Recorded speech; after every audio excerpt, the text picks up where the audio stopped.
आणि आता आपण पाहणार आहोत न्यूज टॉप 9। सुरुवातीला बघूयात मोठ्या बातम्या। मुंबईमध्ये भाजपचा महापौर बसल्यावरती सर्वांची कॉलर टाईट होईल। राज्यातील इतर पक्ष देखील फडणवीसांच्या इशाऱ्याने चालतात। मंगलप्रभात लोढांचं खळबळजनक वक्तव्य।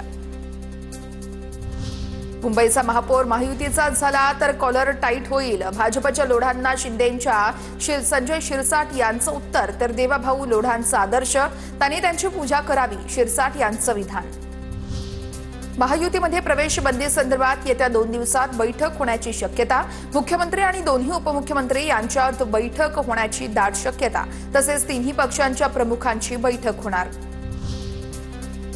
उपमुख्यमंत्री शिंदे आणि रवींद्र चव्हाण आज एकाच मंचावर येण्याची शक्यता। आज डोंबिवलीमध्ये क्रीडा संकुलाचं भूमिपूजन आणि सावित्रीबाई नाट्यगृहाचं नूतनीकरण कार्यक्रम। राज्यातील सर्व निवडणूक प्रक्रिया 31 जानेवारीपर्यंत संपवावीच लागेल। सुप्रीम कोर्टाचे आदेश। कोणतेही कारण देऊन निवडणुका पुढे ढकलता येणार नाहीत। सुप्रीम कोर्टाकडून स्पष्ट। नगर परिषद नगरपंचायतीचे निकाल 21 डिसेंबरलाच जाहीर होतील। कोर्टाचे निवडणूक आयोगाला निर्देश।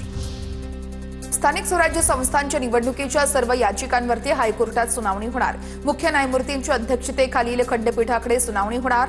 राज्य सरकार किंवा निवडणूक आयोगावरती हायकोर्टाकडून नाराजी व्यक्त। स्थानिक स्वराज्य संस्थांच्या निवडणुका झाल्यानंतरच राज्यातील सहकारी संस्थांच्या निवडणुका होणार। राज्य निवडणूक आयोगाची माहिती। पाऊस आणि अतिवृष्टीमुळे सहकारी संस्थांच्या निवडणुका 30 सप्टेंबरपर्यंत पुढे ढकलण्यात आल्या होत्या। पवारांच्या एनसीपीमध्ये नाराज असलेले प्रशांत जगताप पवारांच्या भेटीला। शरद पवार यांनी प्रशांत जगताप यांना भेटीसाठी बोलावलं होतं। पुणे पालिकेसाठी अजितदादांच्या एनसीपी सोबत जायचं नाही, प्रशांत जगताप यांची भूमिका। आणि आता पाहणार आहोत टॉप 9 मोठ्या बातम्या।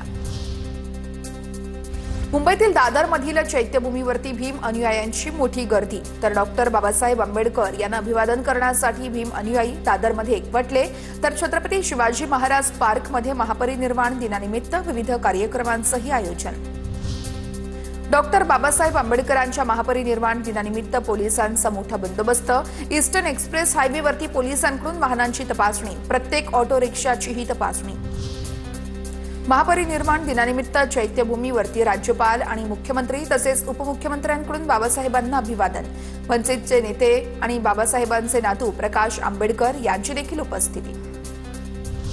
पुढच्या महापरिनिर्वाण दिनाच्या आधी बाबासाहेबांचं स्मारक तयार करू, मुख्यमंत्री फडणवीसांची ग्वाही। तर भारताचं संविधान महत्त्वाचं, संविधान प्रत्येकाचं कल्याण करू शकतं। भारतातील संविधान हे जगातलं सर्वोत्तम संविधान, फडणवीसांची प्रतिक्रिया। उपमुख्यमंत्री शिंदेंकडून इंदू मिलची पाहणी। बाबासाहेबांच्या स्मारकासाठी निधी कमी पडला तर सरकारचा उपयोग काय, एकनाथ शिंदेंची प्रतिक्रिया। नाशिकमधील तपोवनातील वृक्षतोडी विरोधात मनसेचं आंदोलन। शालिनी ठाकरे, सायली संजीव आणि अमेय खोपकर यांच्या नेतृत्वात आंदोलन। तपोवनातील 1800 झाडं तोडण्याचा राज्य सरकारचा घाट। कुंभमेळ्यासाठी नाशिक आणि त्र्यंबकेश्वरमध्ये जागा भाड्याने घेणार। साधू महंतांच्या वास्तव्यासाठी साधुग्रामची जागा भाडे तत्वावर घेण्याचे निश्चित। तर दर अंतिम केल्यानंतर जागा मालकांसोबत भाडेपट्टी करारनामा केला जाणार। तपोवनातील झाडं तोडून होणाऱ्या प्रदर्शन केंद्राच्या निविदा प्रक्रियेला अखेर स्थगिती। मंत्री गिरीश महाजन यांची माहिती। वृक्षतोड करून तपोवनातील जागेवरती भव्य डोम उभारला जाणार होता। डोम पुढील 32 वर्षांसाठी प्रदर्शन केंद्र म्हणून वापरला जाणार होता। नाशिकच्या तपोवनातील वृक्षतोडीला दिग्दर्शक महेश मांजरेकर यांचाही विरोध। तुम्ही वेगळा मार्ग निवडा, पण झाडं तोडू नका, महेश मांजरेकर यांची राज्य सरकारकडे मागणी। आता पाहणार आहोत टॉप 9 महत्त्वाच्या मोठ्या बातम्या। मागील 4 दिवसात पुण्यातून इंडिगोची 42 विमान उड्डाणं रद्द। पुण्याहून दिल्लीला जाण्यासाठी 10,000चं तिकीट हे 20,000 रुपयांवर। इतर कंपन्यांनी तिकीट दरांमध्ये वाढ केली। इंडिगोवरती सरकारनं ऍक्शन घेतली पाहिजे। इंडिगोचं नक्की काय झालं, याला कोण जबाबदार आहे? सुप्रिया सुळेंचा सवाल। तर संसदीय अधिवेशन सुरू आहे, सरकारनं सभागृहात उत्तर दिलं पाहिजे, सुप्रिया सुळेंची मागणी। इंडिगोचे विमान सेवा ही ठप्प झाल्यानं आता इतर विमान कंपन्यांच्या तिकिटाचे दर गगनाला भिडले। नागपूर मुंबई, नागपूर दिल्ली जाण्यासाठी 25,000 ते 40,000 रुपयांपर्यंत दर आकारले जात आहेत। इंडिगोची अनेक विमान उड्डाणं रद्द झाल्यानं प्रवाशांची गैरसोय। गोंदियातील बिरसी विमानतळावरून इंडिगोची उड्डाणं रद्द. इंडिगोने प्रवाशांच्या तिकिटाचे पैसे परत केले. 9 डिसेंबर नंतर सेवा पूर्ववत होणार असल्याची माहिती.